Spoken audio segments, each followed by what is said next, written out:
जिज्ञासा के माध्यम से खुशी। That's TRS Clips Hindi, happiness through curiosity. दोस्तों ये UHI और हेल्थ टेक के बारे में बताइए। आपने बहुत हटके चीज को हाईलाइट की है, जिस एक्सपैंड दैट आपको बताता हूँ। हमारे देश के अंदर अंडर 2% जीडीपी हेल्थ केयर पे जाता है। यूएस में 21% हेल्थ केयर पे जाता है। 140 करोड़ लोगों का हेल्थ केयर मैनेज करना बड़ा मुश्किल है। हेल्थ केयर शब्द समझा दीजिए। हेल्थ केयर मतलब जो हमारी हेल्थ की जो प्रॉब्लम्स है, hospitals, vaccination, prevention, primary health care setups. तो हमारे देश के अंदर हेल्थ केयर बिल्कुल फ्रेगमेंटेड है। आपको कोई चोट लगती है तो आप इमीडिएटली डॉक्टर के पास चले जाते हो। अमेरिका में ऐसा नहीं होता। अमेरिका में आपको चोट लगती है तो पहले आप, अगर तो इमरजेंसी है तो आपको इमरजेंसी में जाना पड़ेगा। अगर इमरजेंसी नहीं है तो आपको सीटी स्कैन की अपॉइंटमेंट लेने के लिए 9 से 10 दिन का वेट करना पड़ता है। तो वो हेल्थ केयर अमेरिका का बिल्कुल डिस्टॉर्टेड है इस वक्त। इंडिया का हेल्थ केयर भी डिस्टॉर्टेड है क्योंकि यहाँ गवर्नमेंट फैसिलिटीज पे बहुत प्रेशर है, क्योंकि आबादी बहुत ज्यादा है। तो गवर्नमेंट क्या कर रही है, एक यूनिफाइड हेल्थ इंटरफेस बना रही है। उसमें वो क्या करेंगे, हम सबका सारे मेडिकल रिकॉर्ड्स एक जगह पे आ जाएंगे।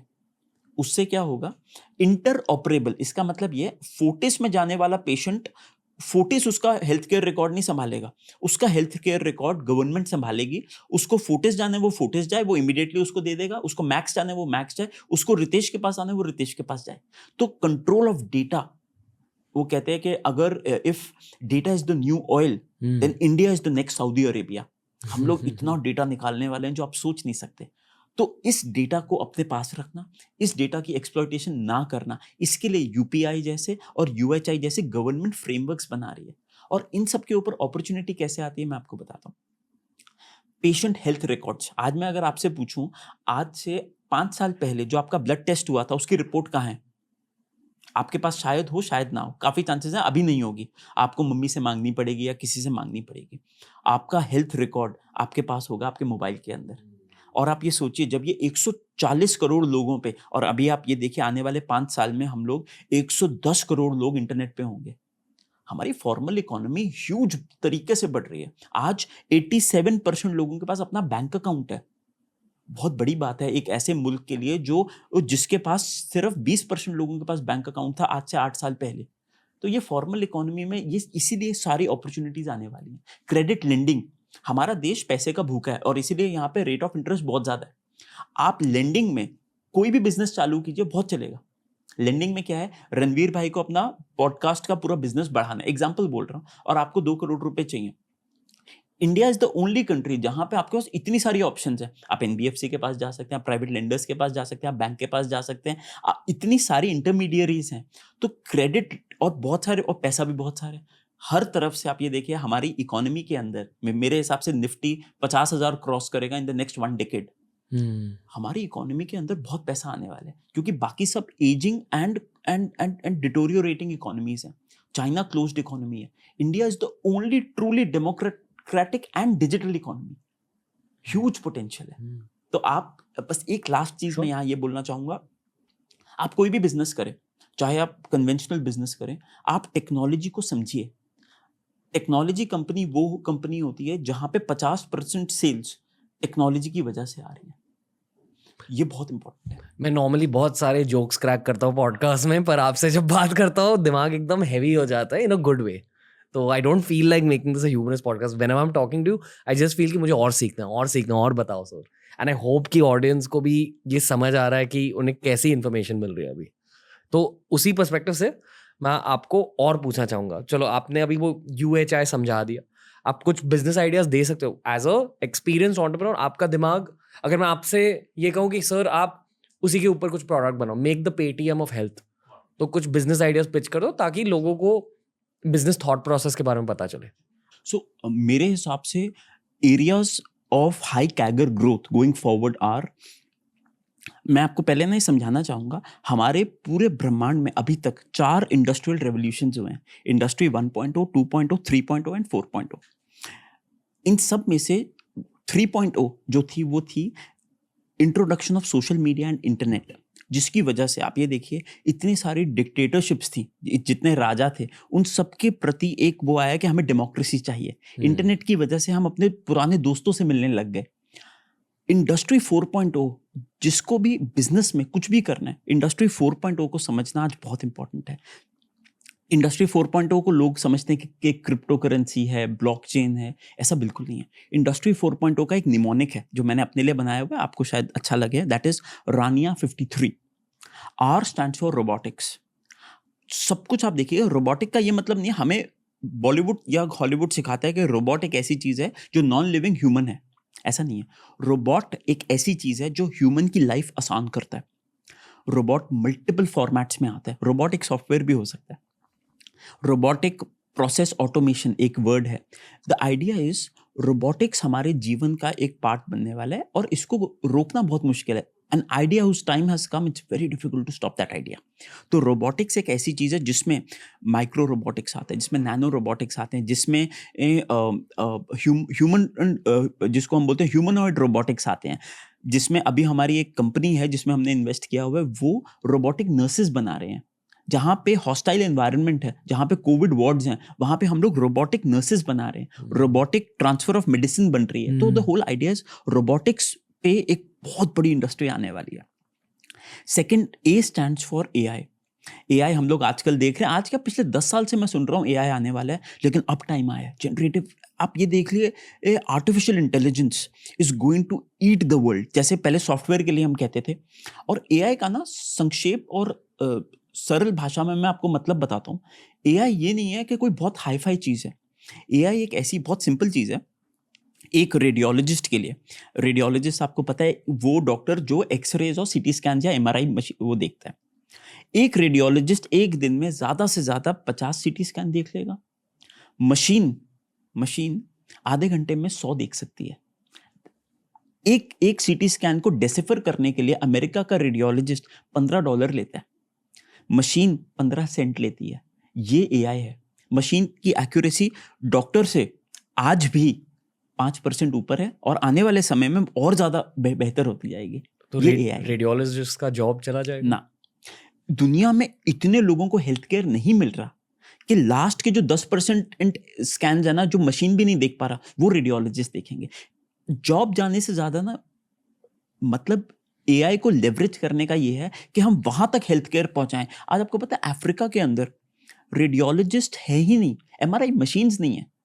तो the idea is last man standing. 7.25 billion आदमी जो है ना हमारे धरती का, उसको भी रेडियोलॉजिस्ट का एक्सेस होने लग जाएगा एआई की वजह से। एआई का आपको एक एग्जांपल बताता हूँ। फिनलैंड के अंदर आप ये देखिए, हमारे देश के अंदर इतना टाइम बर्बाद होता है एयरपोर्ट्स के ऊपर। लोग 4-4 घंटे पहले पहुंच जाते हैं डोमेस्टिक फ्लाइट्स के लिए। फिनलैंड के अंदर उनकी आबादी को कहा गया है आप सिर्फ 16 मिनट पहले आओ। Do you know why? Because जो उनका हैंड बैगेज चेक इन होता है ना, उसमें हम लोगों को अपनी तारें, जूते सब निकालने पड़ते हैं। उन्होंने सीटी स्कैन मशीन्स लगा दी और उसके ऊपर एक एआई का सॉफ्टवेयर डाल दिया। आपको कुछ नहीं निकालना होता, आप अपना बैग डालो और खुद ऐसे अपने मोबाइल को जेब में रख के अंदर चले जाओ। एंड वहां पर द गुड पार्ट इज कोई इंसान चेक नहीं कर रहा। That is the power of AI. every industry from news reporters to doctors will get disrupted if they do not follow the path of AI. So मेरा second request ये है, आप कुछ करें या ना करें, AI के छोटे छोटे कोर्सेज ले लीजिए, because that will help you augment your salaries and your value that you can add. आपने लिए? बहुत लिए, मतलब AI एक ऐसी चीज है। और ना मैं कोर्सेरा स्किल शेयर पे ही रहता हूँ। मेरा गोल है मैं सीखता रहूं, क्योंकि अगर हम इस डिसरप्टिव दुनिया में, पहले क्या होता था, हर 50 साल 60 साल के बाद एक छोटा सा डिसरप्शन आता था। जैसे 2007 में हमने लीमन ब्रदर्स क्राइसिस का देखा। उसके बाद से आप देखिए हर 3.5-4 साल के बाद माइक्रो डिसरप्शंस आने लग गए हैं।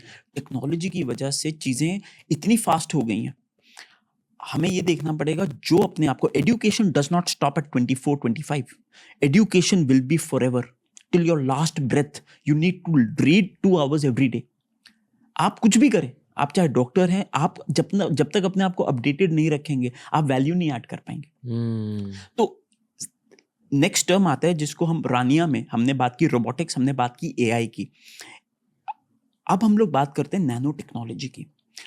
मटीरियल साइंसेस, आपको पता है जो हमारे जहाज बन रहे हैं, मैं बहुत रिसर्च करता हूँ कि फ्यूचर में किस टाइप के जहाज होने वाले हैं, क्योंकि मेरा काम है फ्यूचर में रहना, मेरा काम है आज से 20 साल बाद रहना, तभी मैं पैसा कमा पाऊंगा।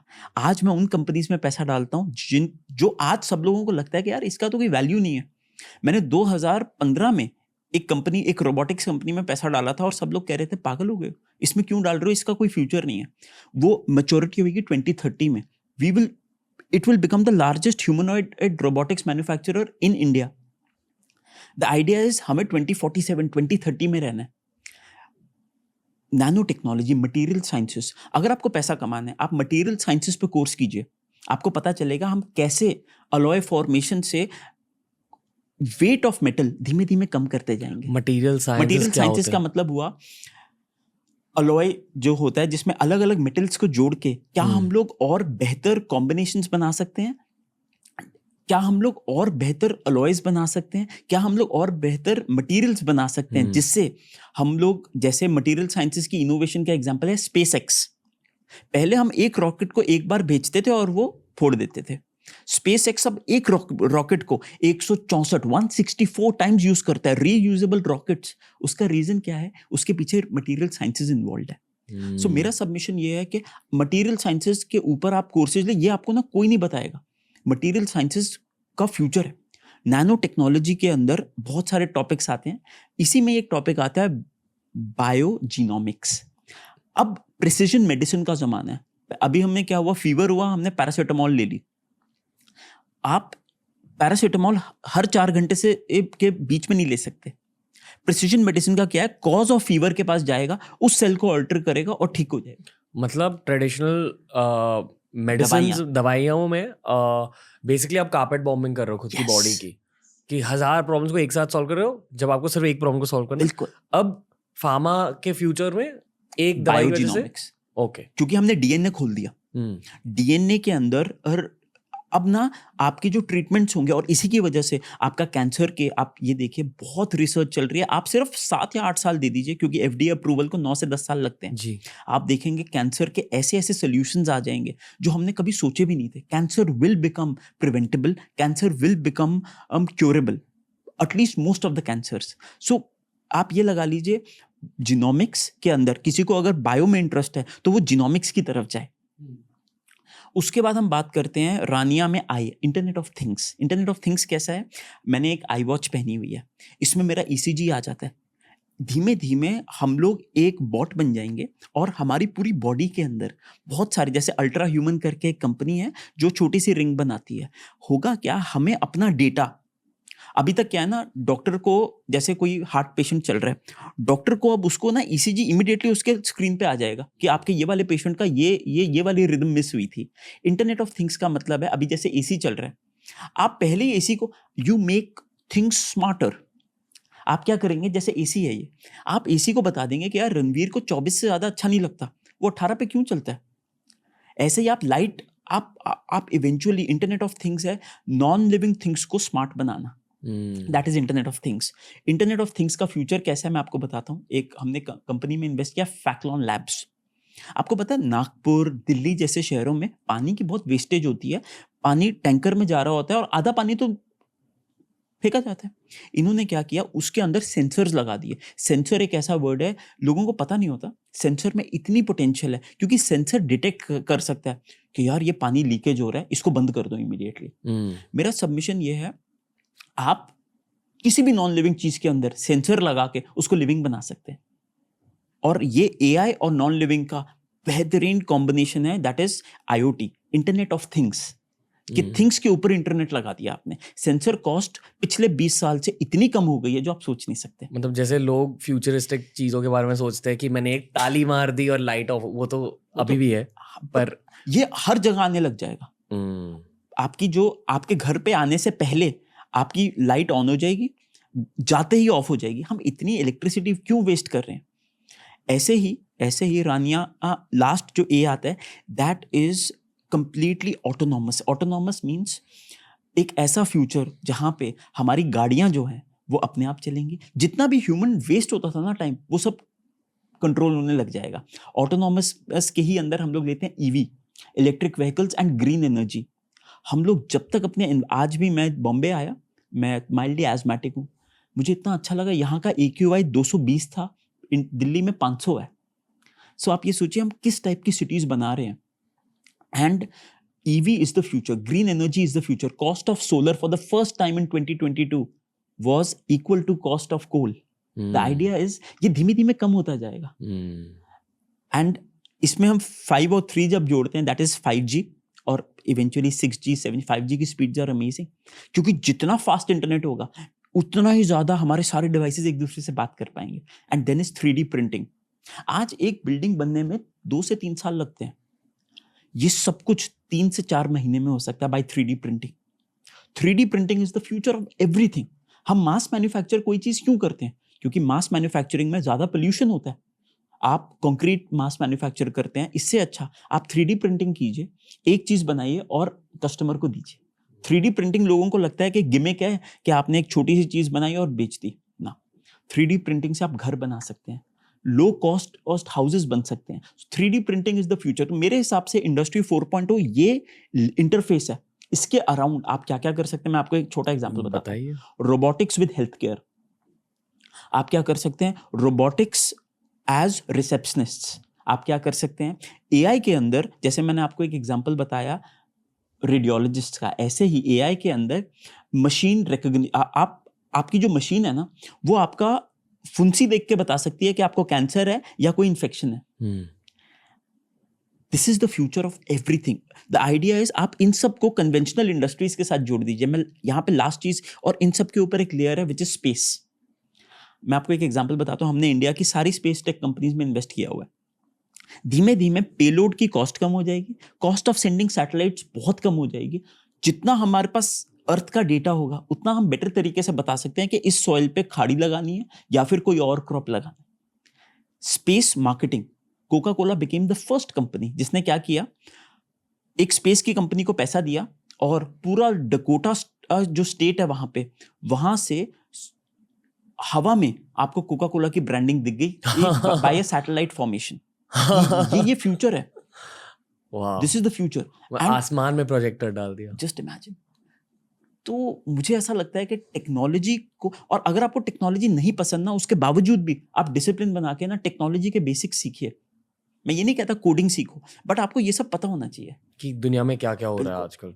दोस्तों ऐसे ही बहुत सारे वीडियोस आपको मिलेंगे ये वाली प्लेलिस्ट में। सब्सक्राइब कीजिए और प्लेलिस्ट देखिए, सीखते रहिए, ग्रो करते रहिए। Happiness through curiosity on the Ranveer show.